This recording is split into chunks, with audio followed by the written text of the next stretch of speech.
O retorno do Lorde Demônio. O mal puro nasceu para destruir tudo e todos. Por todo lugar que ele passa, o medo e o lamento dava para ser escutado. Agora os heróis do mundo estão enfrentando Zack, que é o Rei Demônio. Que chato. Nossa, essa doeu. Será mesmo que esse é meu fim? Por que eu não sinto nada? Ah, para de fazer barulho e me mata logo. Antes de eliminar o Rei Demônio da Terra, o herói resolveu listar para ele os seus crimes. Quando ele matou inocentes, eu realmente fiz isso. Quando ele destruiu vários vilarejos, que eu realmente fiz isso. Depois de ter destruído vários reinos, cara, me mata logo. E a pergunta que não quer calar. Por que Zack tem tanta confiança assim? Ele achou um segredo bastante peculiar para o mundo, uma técnica do retorno. Só que tinha um porém. Ele não sabia se ele iria para o futuro ou para o passado, mas quem tá na chuva é para se molhar. E antes que o herói desse o último ataque nele, ele usou seu corpo como escudo de carne para usar o herói como energia para ativar a técnica, já que ele estava muito fraco. Por via da sorte, ele acabou usando. E o herói, sem entender nada que estava acontecendo, achando que ele simplesmente usou uma técnica para matá-lo. Então o herói ficou muito puto e acabou usando toda a sua força para arrancar o pescoço de Zack. E assim foi eliminado aquele que foi o mal que viveu para destruir todo mundo. Mas ele conseguiu tudo que ele queria na vida. Matou todo mundo, fez todo tipo de maldade, então ele não tinha arrependimentos na sua vida. E ele pensa que mesmo se a técnica falhasse, ele descansaria em paz, já que ele concluiu tudo que ele queria. Mas infelizmente ele retornou mesmo no tempo, quando ele tinha 18 anos. Se ele se recorda, ele se lembra que nesse passado ele era filho de um conde, e ele vivia sendo maltratado tanto pelo servo quanto pela sua família. E seu pai nunca amou ele, já que seu pai, quando a mãe dele morreu, seu pai já botou uma outra mulher dentro de casa e ele literalmente queria dar o título de sucessão para o outro filho, e não para Zack. Então seu pai sempre menosprezou e deixou todo mundo tratá-lo mal. Mas dessa vez, Zack não estava afim de deixar ninguém pisar nele. Ele sempre quis bater no servo que sempre humilhava ele. E agora ele conseguiu bater nesse servo. Lógico, seu pai tinha um cavaleiro que deveria protegê-lo, ou tratava como qualquer. E ele entrou no quarto para poder repreender o Zack. Zack sabe que esse cavaleiro escolheu seu irmão como o novo sucessor do seu pai, e não ele, mesmo ele sendo mais velho. Então, jogando uma toalha de mesa para poder cegar o cavaleiro, Zack acabou dando uma jarrada na cabeça daquele cavaleiro, que ao invés de protegê-lo, só ficava vigiando e contrariando ele e tentando amedrontá-lo. Por isso que ele viveu como um covarde na sua vida passada. E com esses eventos não normal, o pai de Zack acabou chamando ele para uma reunião. Zack, ele tinha muito medo do seu pai, mas agora ele tá cagando e andando pro seu pai. E ele sabe que todo mundo ali tá doido para derrubar ele, mas ele vai cair atirando dessa vez. Então o Zack usou uma honra de cavaleiro. Como o servo e o cavaleiro do seu pai sempre o menosprezavam e tratavam mal, ele resolveu desafiar ambos. Mas o servo acabou sendo protegido pelo soldado que disse que aceitaria o desafio. E seu pai, como ele quer já se livrar de Zack para poder dar o título de sucessor pro irmão mais novo, ele resolveu aceitar o duelo do Zack com o cavaleiro, mesmo sabendo que o cavaleiro poderia matar o Zack. Então ele precisa aprender a ficar mais forte nesse curto período de tempo para poder pelo menos se vingar dessa família dele, para depois trilhar um caminho eliminando tudo que vai atrapalhar ele em seu futuro. Me espera, herói, me espera. Os planos do mercenário que regrediu. Ódio, raiva e dor, sinônimos diferentes, mas ambos contêm o mesmo sinal, carregando uma palavra entre elas, a vingança. Ghislaine, ele foi guiado pela sua vingança até o seu fim. Tudo começou quando a sua irmã foi brutalmente morta, tudo por causa de uma conspiração. E após a morte da sua irmã, Ghislaine fugiu de casa e ele foi se aventurar pelo mundo. A culpa cercava ele e ela cada vez pesava mais na sua consciência. E no dia que a sua irmã foi morta, foi um dia muito triste para ele, já que ela convidou ele para ir num festival. E ele não foi, porque ele era uma pessoa muito imatura no seu passado, então ele acabou deixando ela sozinho. E essa era a culpa que ele carregava. E depois que ele viveu pelo mundo todo, ele resolveu retornar para o seu território, para poder finalmente encarar o seu pai e pedir perdão por tudo. Só que quando ele chegou lá, ele percebeu que o seu pai ele continuou a trilhar o caminho da guerra. Quando sua irmã morreu, seu pai entrou em guerra com todo mundo que ele achava que era suspeito. Infelizmente, o seu pai estava naquela caminhada sozinho. Então ele acabou perdendo. E todo o território da sua família agora está banhado em cinzas. E tudo o que restou para ele agora foi terminar o que seu pai começou. Ghislaine ele era considerado um dos 7 espadachins mais fortes do continente. E ele ganhou um apelido bem peculiar em suas jornadas, que era o Rei dos Mercenários. Ele resolveu usar sua força para caçar os culpados pela ruína da sua família. Ele era forte sim, mas ele ainda era um ser humano. E por negligenciar seu corpo em combate, Ghislaine acabou perdendo aquele embate. Simplesmente para Idu, que também era um dos 7 mais fortes do continente. Idu, percebendo que em condições normais ele não poderia ganhar de Ghislaine, então ele resolveu contar um segredinho para ele, que ele foi um dos orquestradores pela queda da família Pedion, que era a família de Ghislaine. E foi nesse momento que Ghislaine descobriu que na verdade não foi só o Du que deu Phineas, que era um dos participantes, e sim foi um cardume de cobras, e ele não sabe a identidade dessas outras pessoas. Como ele estava muito ferido, ele sabe que não tem como mais fazer mais nada, e simplesmente tudo que ele poderia fazer naquele momento era amaldiçoar eles e implorar para que alguém terminasse a sua vingança. Algo ou alguém ouviu aqueles desejos de vingança de Ghizlan, então resolveu checar com seus olhos o futuro de Ghizlan, para ver se ele realmente concluiria essa vingança ou não, fazendo ele retornar no tempo. Como qualquer retorno no tempo, Ghizlan acabou ficando em choque, e ele não sabia o que estava acontecendo, pensou que tudo que ele vivenciou antigamente era um sonho, mas a dor era real demais. Até que o choque dele acabou passando quando ele viu Ricardo, que era um servo da sua família. E a ficha começou a cair para ele. E foi aí que ele percebeu que ele não tem muito tempo sobrando. Falta exatamente um mês para o futuro começar a acontecer. Então ele precisa ficar muito mais rápido, mais forte para proteger sua irmã. E realmente agora ele vai querer acompanhar sua irmã no festival, já que os eventos giram em torno da morte da sua irmã. Então ele precisa protegê-la e cortar as cabeças dessas cobras antes que elas comecem a picar. O pecador imperdoável. A cidade ela havia sido invadida por demônios. Aqueles que diziam bom dia agora estão prontos para matar os seus amigos, já que eles não tinham nenhum pingo de consciência dos seus atos. Um pai ele estava tentando proteger sua filha, já que a Leaf ela não entendia os perigos que estavam perto deles, já que ela ainda era uma criança inocente. O seu pai ele iria fazer de tudo, literalmente, para fazer com que ela sobrevivesse.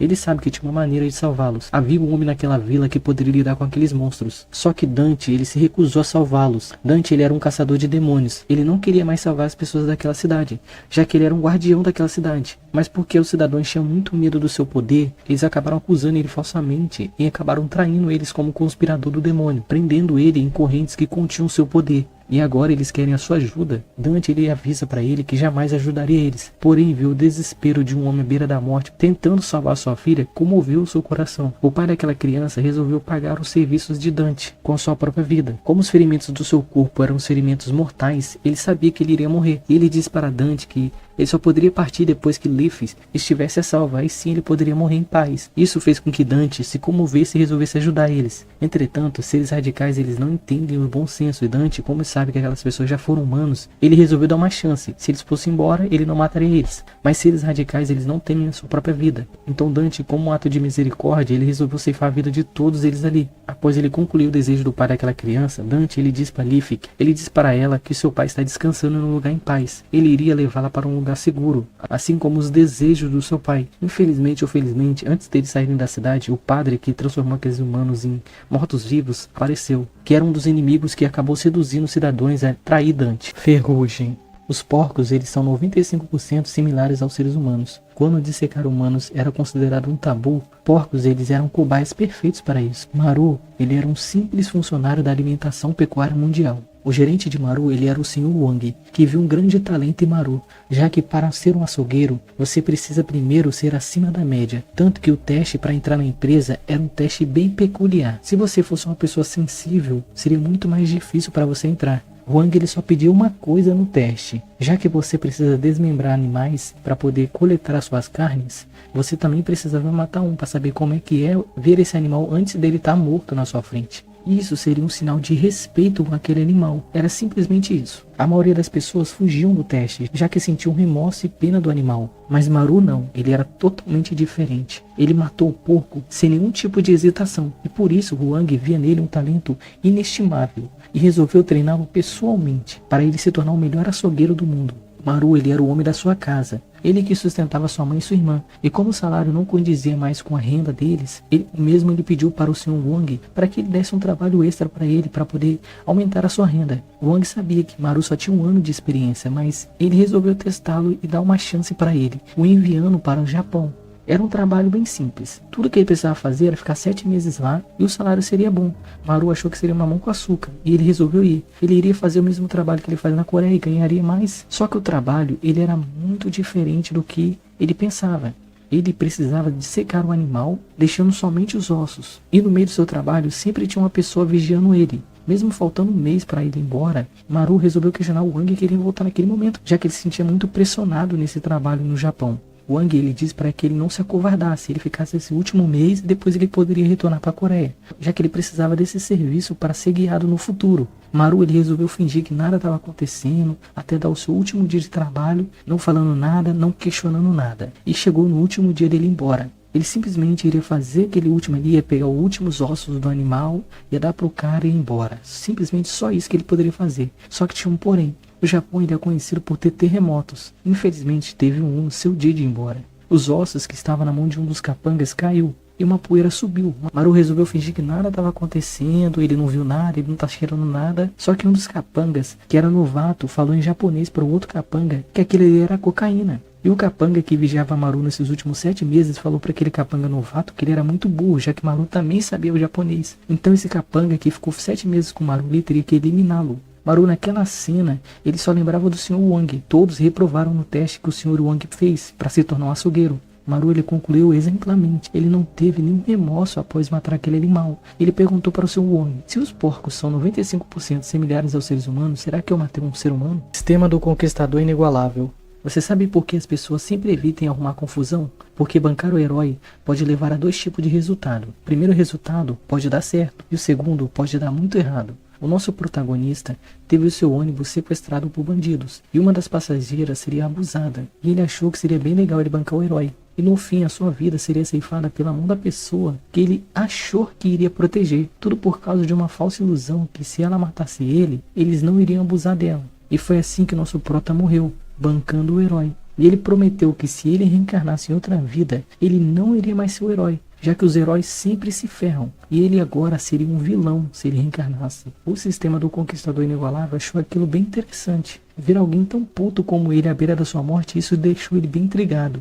e resolveu dar mais uma chance para ele. E logo após ele renascer nesse novo corpo, as memórias do antigo dono veio em sua mente. O seu nome era Shin, e ele fazia parte da facção Falcão do Céu. O mesmo foi traído pelo seu irmão de facção, que era o Liu Xiaodao. Tudo porque ele queria o cargo que o Shin tinha na facção. E no meio dessas memórias, um dos capangas de Liu foi até a casa de Shin, achando que ele estava morto já. E eles queriam pegar a irmã dele para vendê-la para um bordel. E vendo aquele ar frio no ar, Shin ele foi até lá fora. E ele percebeu que os caras estavam querendo levar sua irmã. Eles pensaram que Shin estava fraco, e assim resolveram tentar atacá-lo. Mesmo Shin ferido, ele pensou em ir no mais forte, já que se ele derrubasse o líder deles ali, os outros poderiam fugir. E assim foi feito. E sabendo que eles iriam contar para Liu Xiaodao que ele estava vivo, Shin resolveu levar sua irmã até um local seguro, para depois ele se vingar. O sistema do Conquistador gostou muito das atitudes de Shin e resolveu recompensá-lo, dando uma pílula de energia interna. Os efeitos, eles iriam ser imediatos naquele momento, então ele ganharia um pico de força e depois iriam diminuir, e se adaptaria ao seu corpo.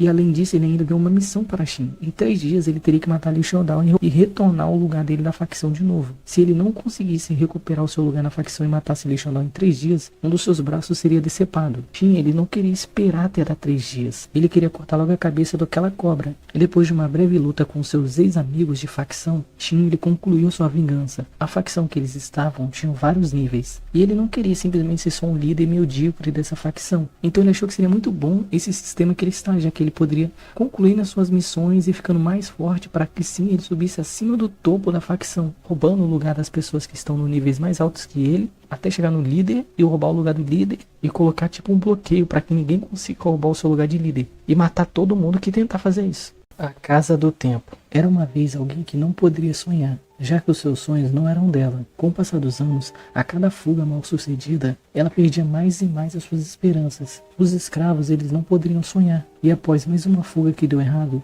Lieb foi vendida para outro senhor. Ela era acostumada a apanhar. As agressões não doíam. Quando você não se importa, já não dói mais. Lieb, ela só queria morrer. Infelizmente, Maria não queria deixar Lieb desistir tão fácil assim. E ela implorou para o senhor delas bater nela e deixar um pouco Lieb se recuperar. Os humanos, eles já foram escravos dos demônios, e depois de anos de opressão, os humanos conseguiram se libertar. Assim que eles conseguiram sua liberdade, eles passaram a se tornar de vítimas, os agressores, e começaram a escravizar alguns demônios. É tipo o racismo do bem ou uma agressão para justificar outra agressão.